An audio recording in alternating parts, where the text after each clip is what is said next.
aqui então. Hoje é terça-feira, 9 de novembro, começando mais um falatório, recomeçando, tinha dado problema e agora eu acho que vai dar tudo certo. Vamos esperar todo mundo voltar. Agora eu estou em Porto Alegre, no Rio Grande do Sul. Fala, Adriano. Deixa eu esperar o pessoal entrar de volta aqui. Tava todo mundo aqui, a gente teve que fechar um pouquinho. Eu fui falar com o Gevaer, mas agora vai dar tudo certo. Deixa eu ver, Gevaer, assim que tu me vê, tu entra aí que eu vou te chamar. Aí, pessoal, tá tudo certo agora, hein? Falei com o Gevaer, Rosaninha, Marcioga, Isabo, Egila Batista, todo mundo voltando. Vamos voltar que Gevaer tá por aí. Está em volta. Fala, meu santo. Fábio, vai voltando, vai voltando. Vamos voltando aí. Tomar um suquinho. Fala, Ré.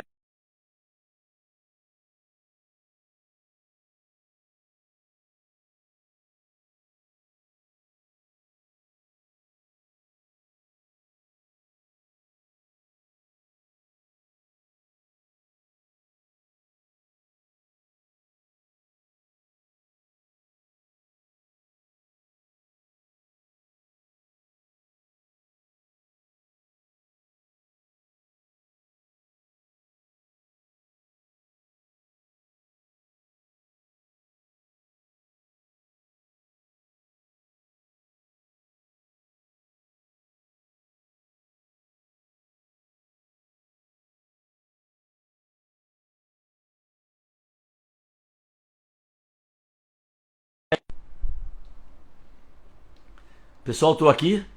Tô ou não tô? Já não sei mais onde é que eu tô. Tava falando, tava falando de novo pelo WhatsApp com o Gevaer. Ele vem aí, ele vem aí, ele vem aí. Fala, ninja. Deixa eu ver se tu já tá aqui, Geva. Pera aí.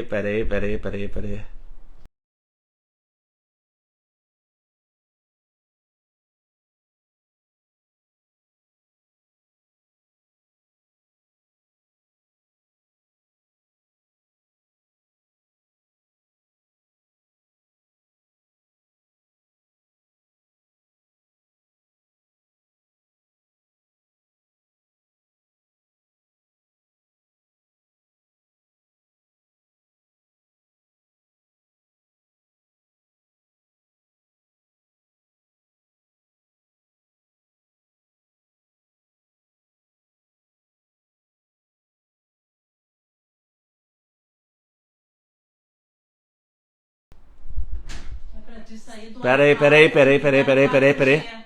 Sair do Wi-Fi e ligar no 4G, eu ia Não é comigo isso aqui. Espera só um pouquinho.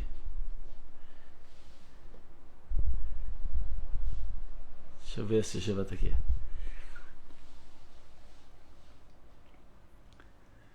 Estamos esperando o Gevaerd, essa autoridade nossa aqui em ufologia. Esse contato vai rolar. Esse contato nosso aqui, ele vai acontecer.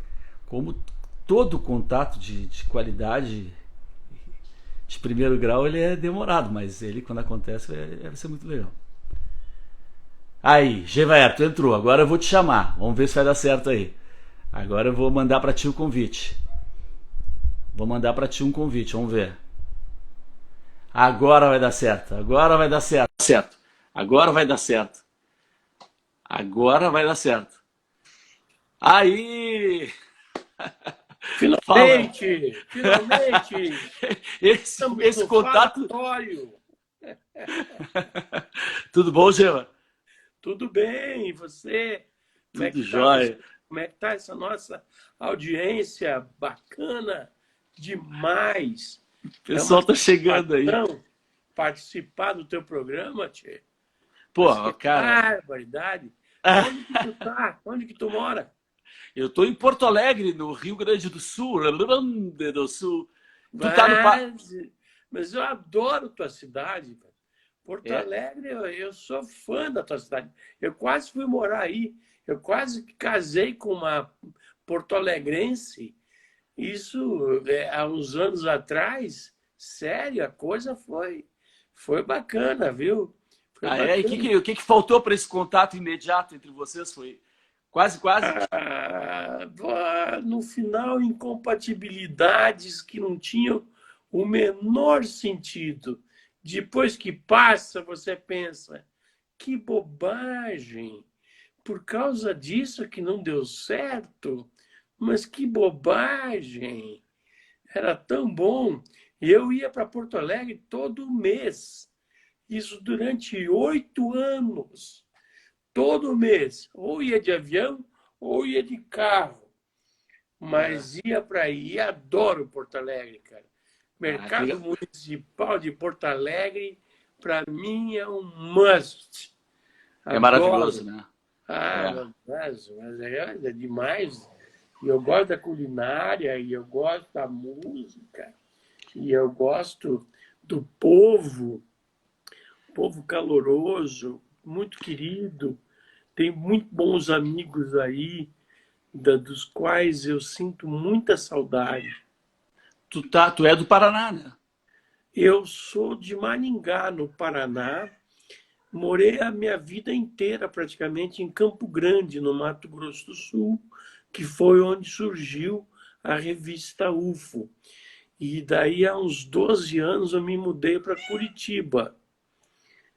Sim. A revista, ó, tem um gatinho aí, né? Tem um Tem um gatinho gatinho. aqui, ó. Maravilha. Ela vai passar bem na minha frente aqui, ó. Olha aí Ela que bacana. é uma folgata. Ô, Geva, em primeiro lugar, cara, quero te agradecer muito por ter topado vir aqui bater esse papo comigo. Tu sabe que É uma eu e satisfação. todas as pessoas que gostam de ufologia, eu gosto de ufologia a minha vida inteira, sou um aficionado, todo mundo. Tu pode ter certeza que se descer um ET, aí, ó, e ele disser, leve-me ao seu líder, é tu que eu vou te chamar.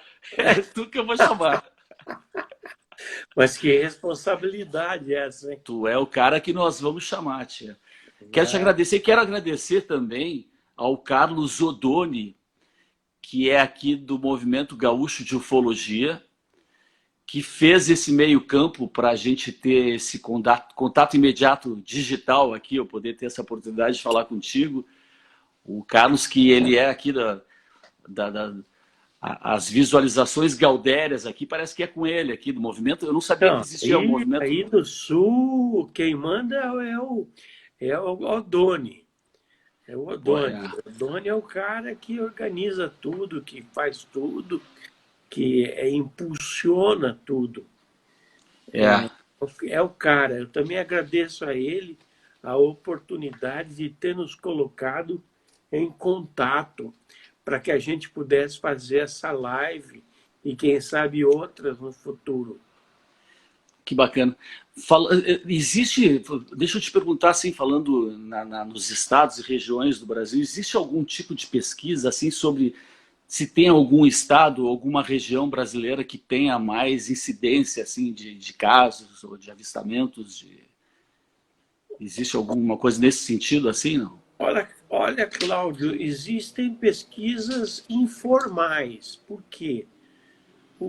O, a ufologia brasileira, como a de quase todos os países do mundo, perdeu a oportunidade de, há 30 anos, há 40 anos, criar um banco de dados, onde a gente pudesse ter, em tempo real, qual é a cidade, qual é o local, enfim, qual é a hora do dia, qual é o dia da semana, que tipo de naves aparecem.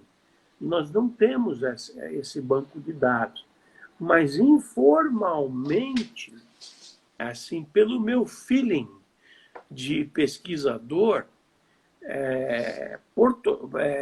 Rio Grande do Sul é uma área de muito avistamento. Ah, Nós é? podemos destacar aí localidades como Santa Maria, Alegrete,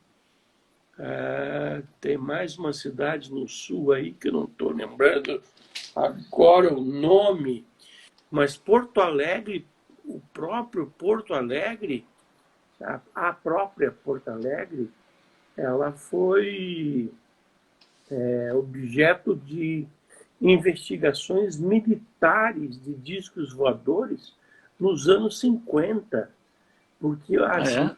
passavam em cima da base aérea, que De naquela época Canoas? era de Canoas? Canoas, né? Na Não tem uma época, base aérea ali, é? na época era Gravataí, Gravataí? Gravataí, depois mudou para jurisdição para a base aérea de Canoas. E houve muito caso, mas Alegrete é um local de muita intensidade ufológica. Também podemos falar da Lagoa dos Patos. A Lagoa dos Patos, Pelotas, aquela região ali, Rio Grande e a Praia do Cassino, são locais, eu conheço todos esses locais, são locais em que haviam muitos avistamentos de discos voadores ao longo até hoje há ao longo da história. Para acrescentar, Nonoai e Sarandi também são locais de muito avistamento. Inclusive, em Sarandi, houve um abduzido, houve uma abdução muito Ah, importante. é? Assim como na Lagoa dos Patos, ocorreu um avistamento por um piloto. Ele estava a bordo do seu avião, o Haroldo Westendorf. Ele produzia arroz e ele tinha um aviãozinho particular.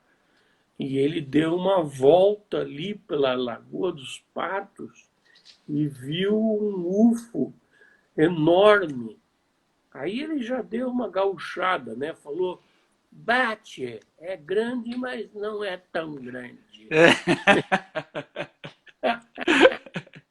Aí o UFO abriu uma parte de cima e saíram os objetos de dentro, né?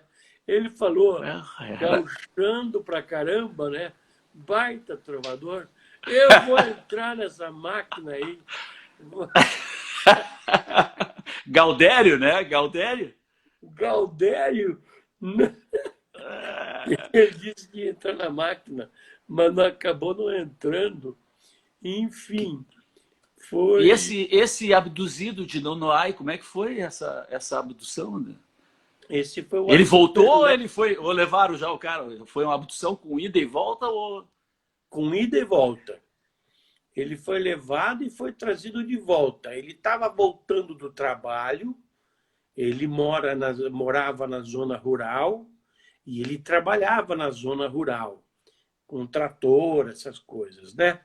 Então ele estava indo de volta para o trabalho, para casa depois do trabalho, quando ele viu um objeto luminoso, assim, muito luminoso, indescritível, do outro lado de uma cerca de arame farpado, na propriedade de um senhor que era amigo dele. E ele então pulou a cerca de arame farpado, atravessou de algum jeito e chegou perto. E aí ele foi levado para dentro da nave e foi, voltando horas depois. Esse é o caso do Arthur Berlet, que foi deixado depois no mesmo lugar aproximadamente, e foi dito a ele, caminhe em direção à sua casa, não olhe para trás. Porra! Mas ele olhou para trás, né? Gaúcho curioso, olhou para trás e ele viu a nave então se afastando ao longo. Esse é um caso muito conhecido da história da ufologia mundial. É um caso muito interessante. É um Ele, caso clássico, inclusive. Ele escreveu um livro que teve publicação em vários idiomas. ele é vivo Vários ainda? Isso idiomas. foi em que ano, Giva? Olha, eu não estou lembrado exatamente o ano, mas foi nos anos 60. Ele é vivo ainda, será? Não, não é mais. E ele Mas descreve o interior? Ele descreve o interior da nave e tudo? ele descreve Inclusive, ele foi levado para um outro planeta, e onde ele viu prédios, casas, construções, e ele descreve tudo isso. E é um cara simples, né? É um cara simples. Arthur Berletti, ele não ganhou fama com isso, porque também não procurou. Ele viveu uma vida simples, morreu simples no campo, e a família conserva até hoje os registros históricos da ocorrência que se deu a ele. Que interessante. Às vezes até Fascinante, tu cara. relatar, às vezes E até tu como relatar esses, Cláudio, existem inúmeros pelo Brasil. É interessante, né? Com relatos Deixa eu assim dar uma travadinha minuciosos. Para mim tá bom aqui para ti. Tá legal não? Tá me vendo? Uma travadinha já vai voltar. Voltou? Está quebrando um pouco. Tá. Voltou. Vamos seguir. Deixa eu te perguntar esses relatos, por exemplo, esse pessoal que entrou nas naves, né, que teve essa oportunidade de entrar, os relatos batem, assim, a descrição do interior das naves, por exemplo, é uma coisa homogênea, bate tudo, ou tem diferenciação, assim, sobre o... Tá trancando, né? Tá trancando. Não sei se sou eu ou se é tu. Varia muito. Tá quebrando um pouquinho, mas varia Vamos lá, muito os relatos que as pessoas que entram nas naves dão. Por exemplo, o Travis Walton, um ufólogo que nós vamos trazer ao Brasil proximamente para um congresso de ufologia, a história dele é diferente dessa do Arthur Berletti. E você tem vários ufólogos do mundo que têm histórias semelhantes, mas não coincidentes. Isso é uma coisa também que chama muito a atenção. Por quê? Isso implica necessariamente que as equipes extraterrestres, vamos dizer assim, que vêm nos seus discos voadores, que passam pela Terra, porque claro que eles não vêm à Terra porque a Terra é linda e maravilhosa. Eles passam pela Terra. Eles vêm fazer pesquisas na Terra, como eles fazem em outros lugares, outros planetas. Então é curioso que eles tenham descrições diferentes de casos ocorridos com eles a bordo de naves. Até a própria abordagem dos seres aos indivíduos que são levados é diferente entre um caso e outro. Então, sim. porque você vê, eu gosto de citar um fato, me permite me estender um pouquinho. À vontade, né? O seguinte fato, Cláudio. A nossa galáxia tem de 100 a 400 milhões de estrelas. Vamos falar que são 200 milhões? Tá bom? Ok. São estrelas como o Sol. O Sol é um exemplo que tem 10 planetas ao redor. Um com vida. Se isso acontecer em 10% da nossa galáxia, nós estamos falando em 20 bilhões de planetas habitados. Só na nossa galáxia. Só no nosso bairro. Só no nosso canto. Se for de 1%, serão 2 bilhões. Se for de 0,1%, serão 200 milhões. E o número não para. E aí, quantas galáxias existem no universo? Eu não sei como é que eles contaram isso, mas os cientistas afirmam, olha, lá vem ela de novo, olha. É uma folgata. É uma folgata. É folgado. Os cientistas afirmam que são 3 trilhões de galáxias. Então, multiplica esses números aí. Não, É uma coisa assombrosa. não Entende? tem A como. possibilidade de haver vida no universo é imensa. É total. Não é uma coisa pequena, não. Que existe aqui, tem vida Geva, aqui, e tem vida na outra galáxia, aí tem vida na outra galáxia, e na outra galáxia, que nada. Tem vida por todos os lados, entende? E nós somos vida. E o que fazendo hoje? Nós estamos tentando colonizar Marte. Nós temos, nesse momento, um bolo, um monte de robôs fazendo buracos no solo de Marte para ver se tem vida, se tem água, o que é que tem lá. Entende? Assim como nós estamos fazendo, outras civilizações mais adiantadas estão fazendo com a gente. A diferença é que elas são mais avançadas. Então, elas podem fazer muito mais do que nós podemos fazer. Então, é uma coisa sem fim, é uma coisa enorme que acontece uma coisa absurda. em escala universal.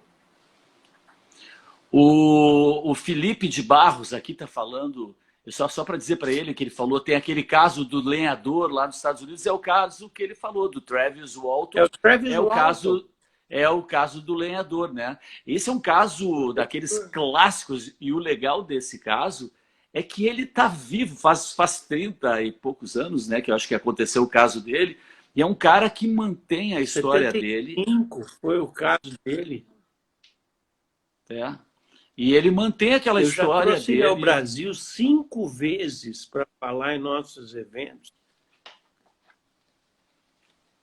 Como é que ele é assim? Como é que é Intacto. ele pessoalmente? Ele não altera uma vírgula. Chega a ser monótono. De tanto que ele se mantém a história original. A história Um breve original que resumo, aconteceu com ele, um breve resumo para o pessoal, Geva, só para o pessoal saber o caso dele, que é, putz, Ok. o caso dele é muito legal. ele era lenhador. Muito legal. Ele era um lenhador do Arizona. Ele morava em até hoje ele mora na mesma casa em Snowflake, no Arizona, e ele ia todos os dias com 5 colegas lenhadores até uma reserva florestal onde eles estavam fazendo a colheita de madeiras. Eles estavam abatendo madeiras, né? Isso todos os dias. No final do dia, de um determinado dia, ele, voltando para casa, junto com os amigos no mesmo carro, eram 5, eles viram uma nave grandona, enorme. E aí ele pediu para parar o carro e falou, eu vou lá ver o que é isso aí. Bravo pra caramba, feito um gaúcho. E foi lá, até perto da nave. E quando ele chegou próximo da nave, a nave desferiu um raio no peito dele que jogou ele a alguns metros de distância. Os amigos, com medo, fugiram e deixaram ele ali. Mas lá para frente os caras falaram, não, pô, que é isso? Vamos lá buscar o cara. Voltaram. Não tinha mais nave e não tinha mais Travis. O Travis já tinha sido levado para dentro da nave. E aí ele passou por uma experiência de algumas horas dentro da nave. A nave subiu até uma nave-mãe e ele chegou a ver nessa nave-mãe outras naves iguais a dele estacionadas. E o curioso é que ele fala o seguinte: pá, foi um ato inesperado, eles não esperavam me abduzir. Ocorreu que, como ele se aproximou da nave demais, a nave desferiu aquele raio de luz para colocá-lo distante. E aí ele caiu alguns metros além. Isso é a interpretação dele próprio. Aí ele fala que os ETs perceberam a cagada que fizeram e levaram ele para bordo para consertar o que tivesse Deve ter se quebrado. quebrado, né? Deve ter se quebrado. Devia ter partido algum osso, alguma coisa, os ETs levaram ele para bordo. E a bordo da nave ele teve uma comunicação telepática com os ETs, né? Esse é um caso clássico mesmo da história da ufologia. Eu publiquei um livro dele, que é o Fogo no Céu. Que tem o filme, né? Tem o filme também. Exatamente, tem o filme também. E ele é uma pessoa totalmente simples. Ele vem ao Brasil, quando eu convido, eu pego ele no aeroporto, ele não fala 2 palavras até o centro da cidade. Ele é simples, ele é tímido, e ele não era assim. Antes disso acontecer, ele tinha uma moto, e ele tinha uma namorada, e ele agitava o bairro dele, fazia festas, era um cara feliz, era um cara animado. Depois disso, aconteceu que ele ficou muito triste, ou mexeu com ele. Mudou a personalidade dele. Ele foi encontrado 5 dias depois. 5. Ele numa cabine telefônica, pelado. Aí ele ligou para algum amigo dele que foi lá socorrer ele. Só que na memória dele, na cabeça dele, só teriam se passado algumas horas. Mas, ao contrário, ele passou 5 dias. Isso é uma coisa que mostra que o tempo pode passar diferente para eles e para nós. Há um caso semelhante ocorrido no Chile, com o cabo Armando Valdés, em que ocorreu o contrário. O Armando Valdés era um cabo do exército chileno que estava treinando em uma região dos Andes uma tropinha, uma pequena tropa aí de uma dúzia de militares. E ele desapareceu na frente de todo mundo. Aí todo mundo falou: o que está acontecendo? Cadê o cara?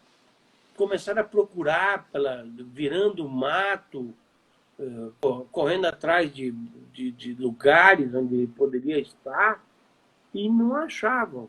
De repente, ele aparece com barba de 5 dias. Ou seja, para ele, o tempo passou ao reverso. Esse é um caso também típico e muito interessante da ufologia. O caso do Armando Valdés, que hoje é pastor de uma igreja pentecostal lá no Chile. Mas é um caso totalmente verificável. O Chile, a propósito, é um local de grande intensidade de observações ufológicas. Tanto que a Força Aérea Chilena criou, em 1997, veja bem, são o quê? 35 anos? 3 mais 21, 1977, 25 anos. 25. 25 anos, obrigado. 25 anos, ele a Força Aérea Chilena criou uma entidade de pesquisas ufológicas oficial, tá? É o CEFAA, com 2 As, .gov, de governo, Governo. .cl, de Chile. Ele Deixa eu te criou, eles perguntar, criaram essa entidade de pesquisa.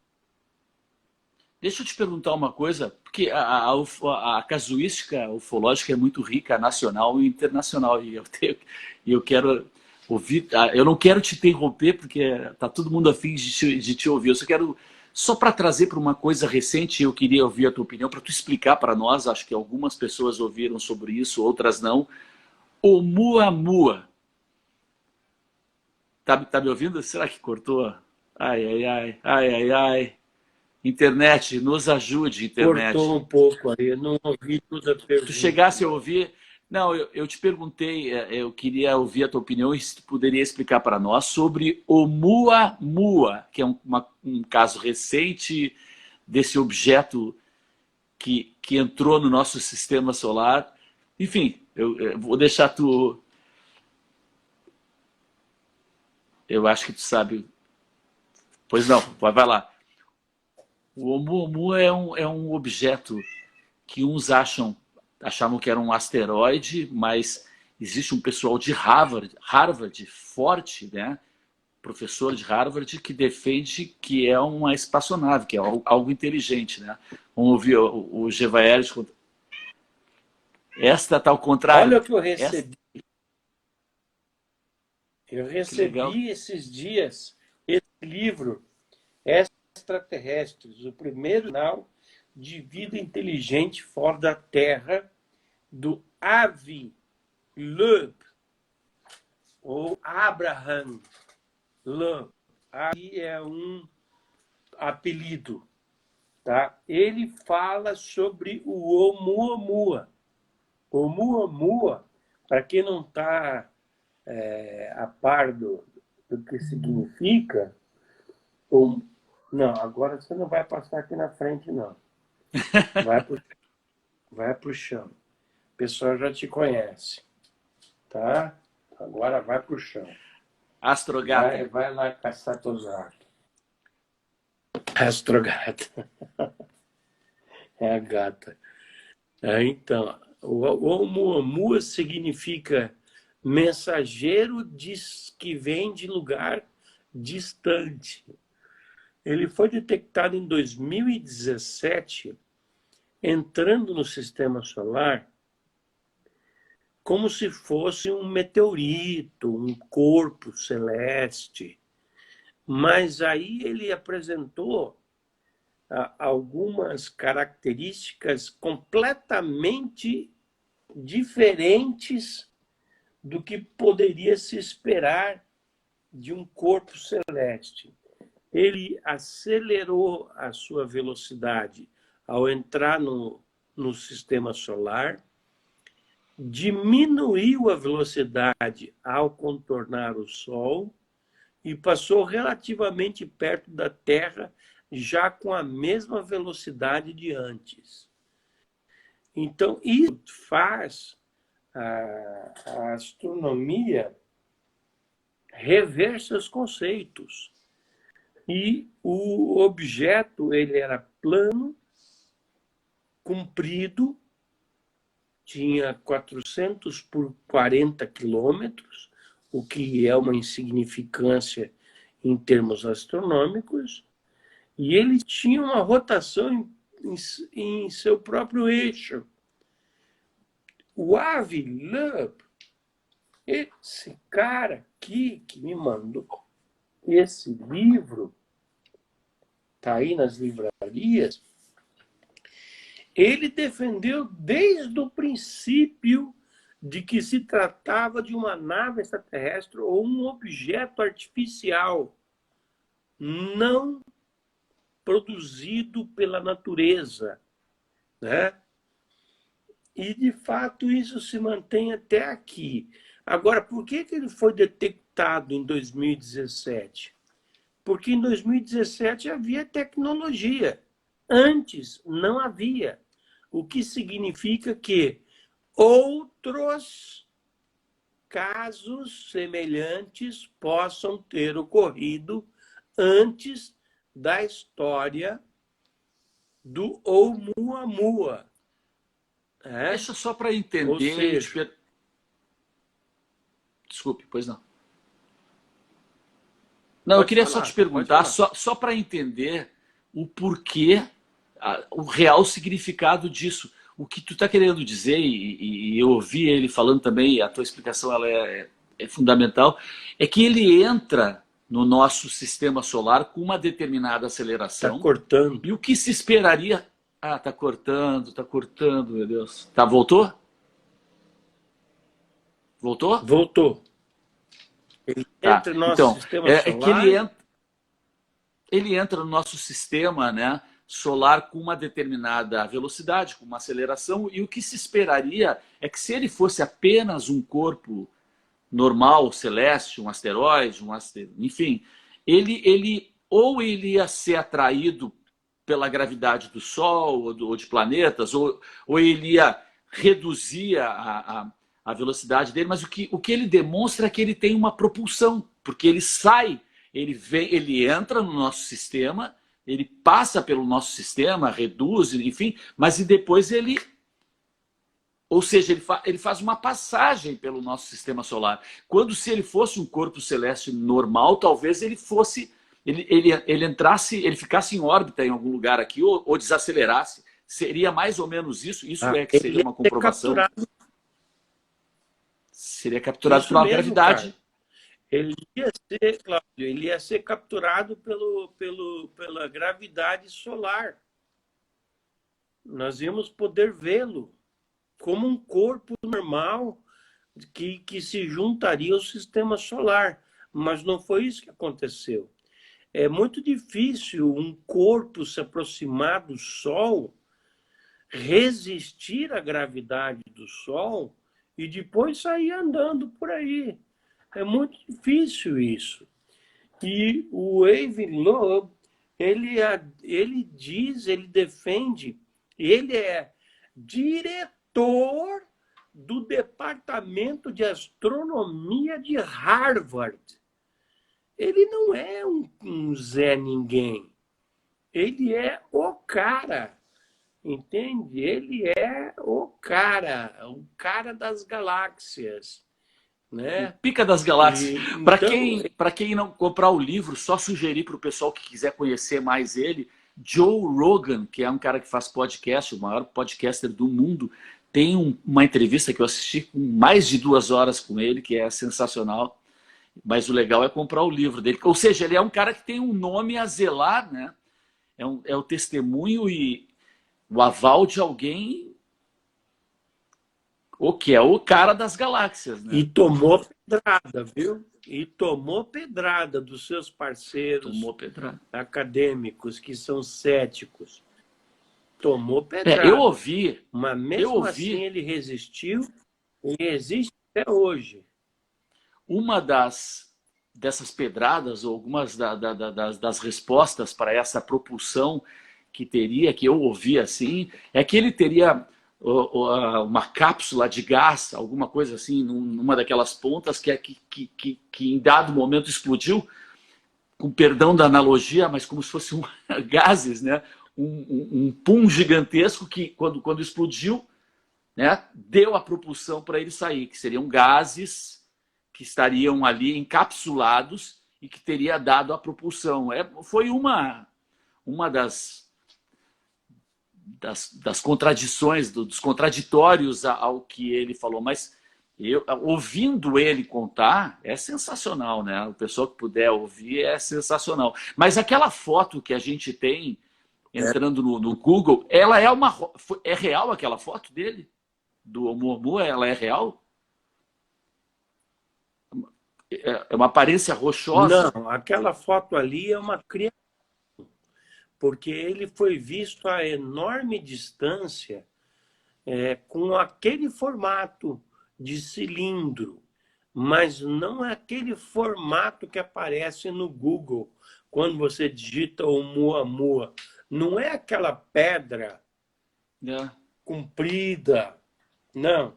É algo mais bem estruturado, tal. Só que não foi possível colher fotografias nítidas, porque estava a uma enorme distância da Terra. Ele passou longe da Terra. Ele passou entre, se não me engano, baixo da órbita de Mercúrio. Então, não dá para fazer uma fotografia muito nítida daquele objeto. Um selfie, por exemplo, não teria como. Mas, mesmo assim, foi muito interessante. E o Avi Loeb, né, ele defende abertamente que nós fomos visitados. O título do livro é Extraterrestre, o primeiro sinal de vida inteligente fora da Terra. Ele faz um... Eu não li ainda o livro, recebi da editora Intrínseca, tá? Olha aqui, a capa traseira, breve, atípico e completamente diferente de tudo que cruzou nossa galáxia. O misterioso objeto interestelar que nos visitou poderia ser mais do que um sinal do acaso. Para o professor de Harvard, Avi Loeb, um dos maiores astrônomos da atualidade, foi um sinal de contato. Então, nós teríamos sido contatados. E se esse é o caso, isso poderia ter acontecido muitas vezes antes, só que nós não tínhamos condições de fazer essas mensurações, como agora nós tivemos em 2018. Eu quero agora e vamos ter no futuro. Pô, agora, a partir de agora, acho que vamos ter muito, né? Mas eu queria voltar para um caso da casuística nacional, onde tu é um personagem muito importante e, para mim, é o caso principal que ocorreu aqui, esse caso aconteceu, se não me engano, em 1977, que é a Operação Prato, e tu é um personagem fundamental nessa história, porque o coronel, à época, capitão Holanda, né? O Irangê Holanda, que foi a pessoa designada pela Força... Faleceu como coronel. Pois só para introduzir para o pessoal aqui, ele foi a pessoa designada, né, pela Força Aérea Brasileira para conduzir esse caso, averiguar o que estava acontecendo diante da reclamação das pessoas. E ele foi a pessoa que averiguou isso. Então, e durante estava acontecendo uma série de avistamentos.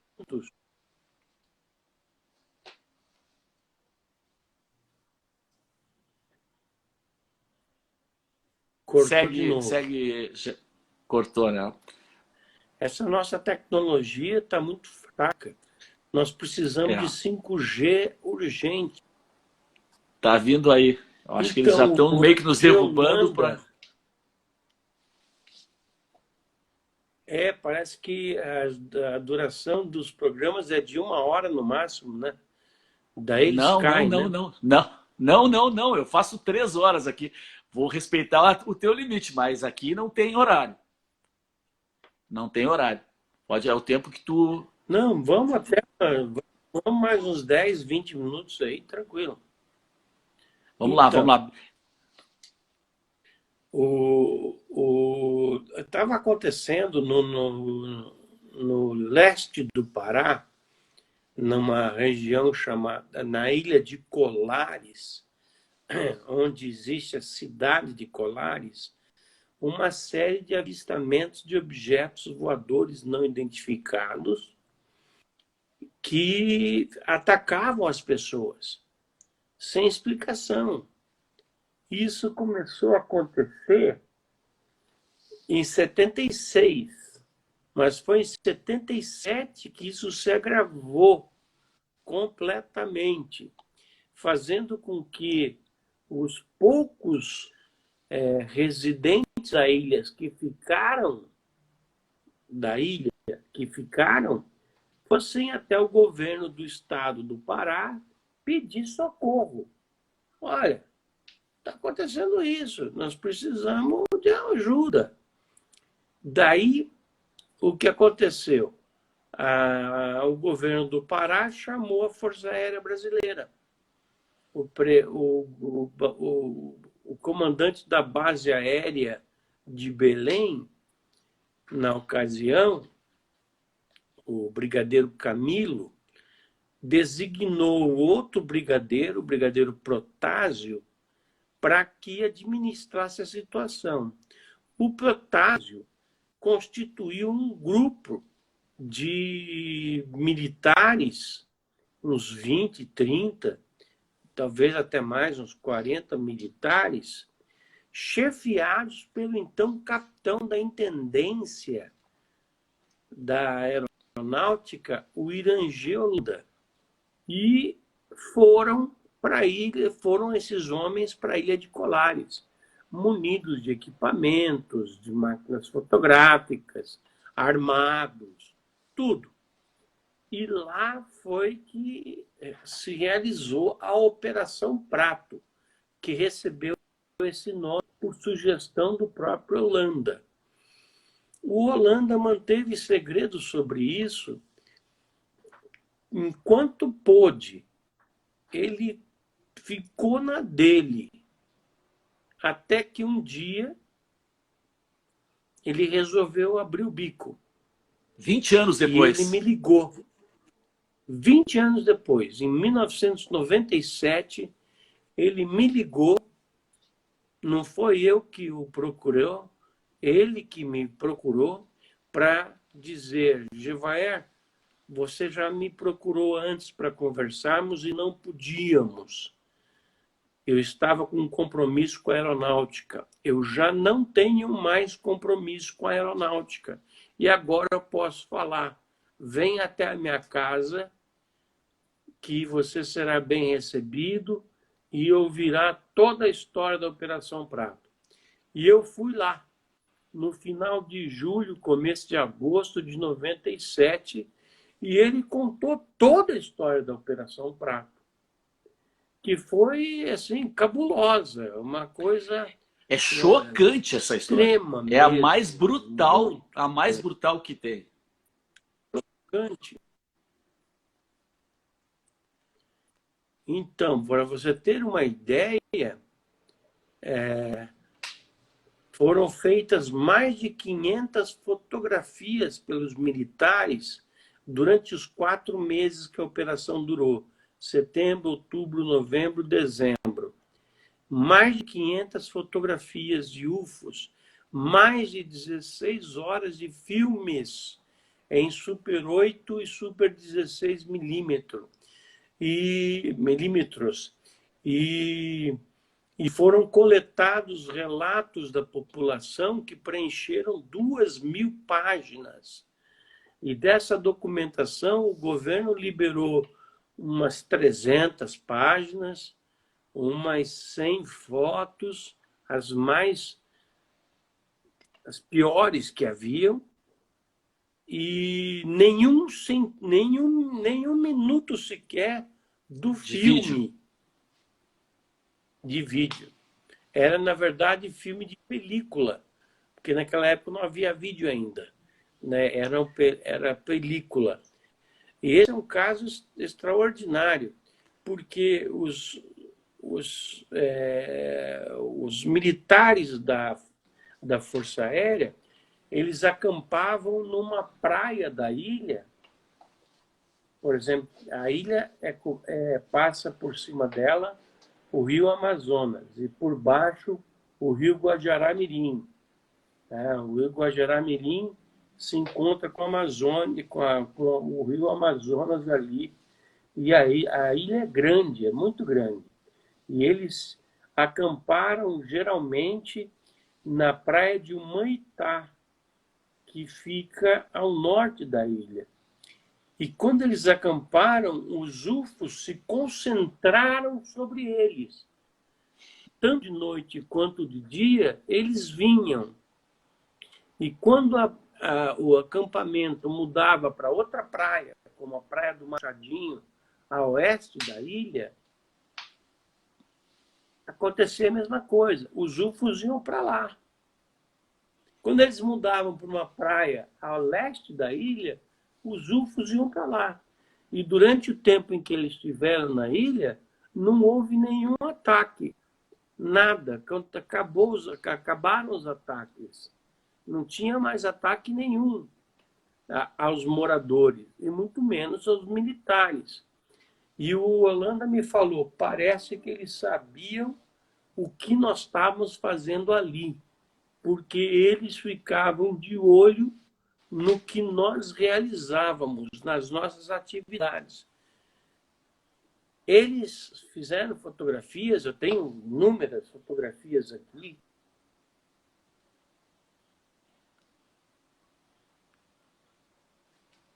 fotografias que são extraordinárias, são fantásticas, né?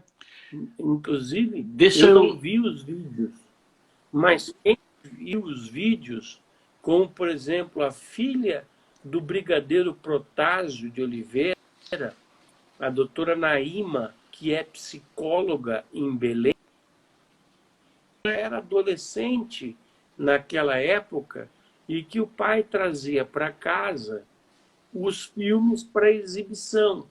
Botava na maquininha os rolos de filme, chamava outros militares para verem e ela assistia. E ela disse que eram naves gigantescas sobre o rio Amazonas. Deixa eu te perguntar uma coisa, colocar sobre que é importante. Eu assisti a entrevista que tu fez com ele, recomendo para todo mundo, pelo menos tem no YouTube, se colocar lá no YouTube, né? O Caso Prato, tem. Colocar Coronel Holanda, cópia com Gevaera, aparece todo. Cópia de. Cópia. Deu crédito. E é pouca coisa que tem, eu achei, porque eu sabia, ela é brutal, e duas coisas que eu acho importante que eu queria comentar. Uma, que é fundamental, 2 meses depois que ele te deu essa entrevista, ele se suicidou. Ou, segundo alguns, foi suicidado.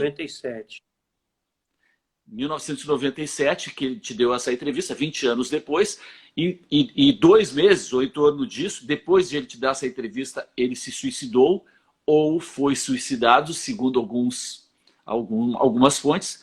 Isso é uma coisa que eu vou pedir para tu comentar, mas e a segunda coisa é o seguinte, em relação à periodicidade, a frequência dos... Pois não.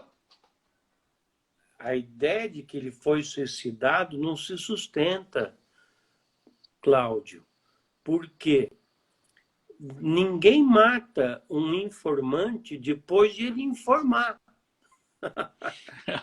Ele já informou. Verdade. Foi publicado. É verdade, verdade. Cara. E se tivesse que matar ele, tinha que matar eu e o Marco Antônio Petit, que entrevistamos contigo lá. ele. Então não, verdade, não tem cabimento isso. Né? Bom, ele já tinha falado tudo. Já tinha falado. Se você é um serviço secreto e você sabe que alguém vai entregar o jogo, você mata o cara antes, para ele não entregar o jogo. Mas não mata o cara depois. É coerente. Agora, ele cita na entrevista contigo os avistamentos. Primeiro, porque acontece o seguinte: ele é um cara inicialmente cético, ele é totalmente cético. Ele não acredita, ele vê as luzes, ele vê isso, ele vê aquilo, ele não acredita. Até que chega um ponto que, porra, o negócio para em cima dele com 30 metros, e aí que não tem mais como ele não acreditar. E aí começa a aparecer de todos os formatos, de todas as distâncias, o tempo inteiro. E o que eu acho estranho é o seguinte... tamanhos, formatos, cores... Tudo. tudo aparece, é muito chocante e é diário, é o tempo inteiro, né? É o tempo inteiro e de dentro sai o cara também. Ele conta do Luiz, que é um cara que vai lá e que fica na rede porque vai pescar e sai gente da nave. Bom, aí ele conta. Aí esse cara que é cético inicialmente, ele vê tudo. E tudo, segundo ele, foi Passa num filmado. convicto. Ele se transforma Passa num convicto total. E tudo, Gevaer, tudo filmado, tudo fotografado. Cadê esses filmes que não foram liberados ainda, cara? Cadê esses filmes? Nós Cadê já esses filmes? insistimos com a aeronáutica várias vezes. Soltem os filmes. O brigadeiro José Carlos Pereira, que era muito próximo da gente, era um amigo meu e da ufologia brasileira, eu pedi um dia para ele, lá em Peruíbe, em 2012, falei, brigadeiro, consegue pelo menos 10 minutos desses vídeos? 10 minutos, são 16 horas. Consegue 10 minutos para nós? 20 minutos, se for possível? Meia hora? E ele falou, Gevaer, eu vou tentar, mas não está na minha alçada. Pô, não tá, se não está na alçada do brigadeiro José Carlos Pereira, que foi comandante do CONDABRA, o Comando Brasileiro de Defesa Aeroespacial, por 2 vezes consecutivas, então está na alçada de quem? Dos americanos, será? Porque será que isso não é uma subserviência? Os americanos, claro.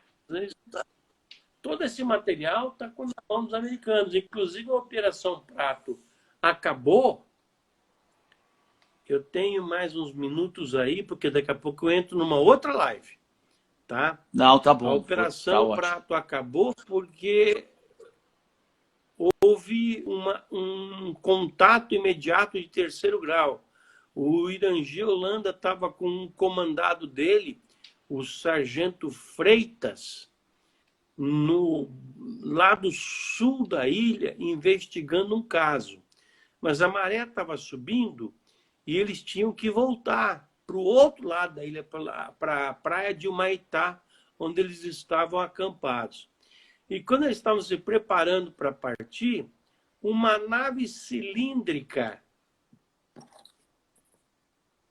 de 100 metros de comprimento, isso medido pelo olhar de um capitão da aeronáutica, na época capitão. Isso é um prédio. 100 isso é um prédio metros de diâmetro. Quase de diâmetro. Um prédio. Né? Quase pousou do outro lado da margem do rio, na outra margem, mas não chegou a tocar no chão. E enquanto eles viam aquilo, um ser saiu de uma portinhola aqui do topo da nave, que se abriu, e esse ser veio baixando, baixando, baixando, até a altura da nave, até a altura do rio, e se aproximou deles, atravessou o rio, que naquela ocasião, com a maré naquela forma que estava, tinha 70 metros aproximadamente de diâmetro. Ele se aproximou, esse ser, se aproximou do Irangi Holanda e do soldado Flávio Freitas, e ali eles trocaram olhares, não se comunicaram, não teve contato telepático. Os seres, o ser tinha um formato humano de uma altura aproximada de 1,70 m, um corpo revestido por um uniforme inteiriço branco que acabava no pescoço num capacete branco e um vidro, um visor cor de vidro fumê. não deu um sinal e nem tampouco deram os militares qualquer sinal, e o ser foi uma troca de cartão de visitas. Foi uma troca de cartão de visitas. É como se eles dissessem: estamos sabendo que vocês estão aqui. E como se os militares dissessem a eles: nós estamos mesmo aqui olhando o que vocês fazem. Aí ele voltou flutuando pela água, acima do rio, subiu os 100 metros do objeto, e olha, 100 metros que foi medido pelo olhar clínico de um oficial da aeronáutica. Entrou naquela mesma portinhola, que se abriu novamente, e o objeto se deslocou lentamente para o ar e disparou. E ele entendeu que o disparo aconteceu a uma certa altitude para não causar nenhum dano aos militares. Ou seja, até nisso eles pensaram. Foi depois disso que a Operação Prato foi encerrada. Um dos objetivos da Operação Prato, bom, eram 3. Coletar depoimentos das testemunhas, registrar com fotos e filmes os objetos, e 3, tentar, se possível e se seguro, um contato com os tripulantes, os seres que estavam, as inteligências que estavam por trás do fenômeno. Era justamente isso que se queria. Agora me diz, Cláudio, que sentido faz em haver um contato imediato, que foi a prova inequívoca de que há inteligências por trás do fenômeno, e aí a Operação Prato é encerrada.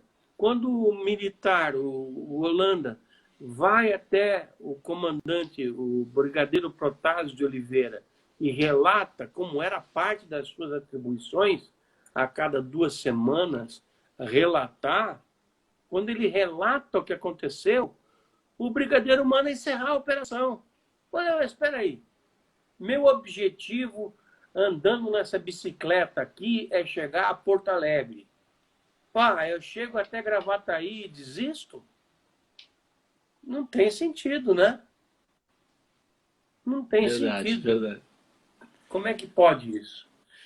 Mas Givaé, é isso, meu amigo. Eu tenho que eu quero respeitar esse teu tempo que a gente... maravilhosa. Eu quero respeitar esse tempo que a gente combinou, que é pouquíssimo, tem muita coisa para falar contigo. Às 9 horas. Já vou te agradecer a participação. Eu queria saber, tem muita coisa, e uma delas era saber as tuas experiências, né, que tu teve, e eu sei que tem uma história de abdução aí, mas não vou, porque isso leva tempo. Eu queria saber se nós vamos ter uma segunda parte. Essa vai ficar para a próxima. Vamos fazer uma segunda parte? A segunda parte aí. Depois uma terceira, depois uma quarta. Porque a história da ufologia é inesgotável. Muito obrigado pela oportunidade, Cláudio. Tá? Muito obrigado te agradeço à sua muito. plateia maravilhosa por ter me aguentado por essa hora inteira. Eu vou agora para uma live internacional, inclusive, às 9 horas, horário do Brasil, falar com meus pares de outros países, vamos, 20, 30 países. Vai ser mais uma reunião do que uma live. Mas eu tenho o cara que nos representa a eles, como sempre nos representa aí no mundo. Tu nos representa no mundo. Obrigado. Tu é uma pessoa muito importante nesse meio. Eu te agradeço profundamente. Valeu, abração. Vou deixar dito para o pessoal aqui. Prazer muito grande de participar do parlatório. Isso aí. Abraço. Ficou internacional também. Abraço. vou, enquanto o GVR está indo, só dizer para o pessoal que entrou agora, no final e tudo mais, que isso tudo ficou registrado no IGTV e também no canal no YouTube, tá? No canal no YouTube que eu tenho lá, que é só colocar no procurador, lá no pesquisador, no buscador, Falatório com Cláudio Spritzer. Vai lá, entra, te inscreve, estou precisando de inscritos. Infelizmente, essa live com o GVR foi curtíssima e eu vou batalhar para ter essa segunda parte aí mais longa. Mal deu para começar, né? Não deu nem para começar, porque não dá para interromper, o cara tem muita história, o cara é, assim, a personalidade nesse meio, então a gente tem que ouvir ele. E assim que eu conseguir marcar uma segunda, eu aviso para todo mundo. E era isso então. Feitoria, abraço, valeu para quem ficou aí até agora. Obrigado.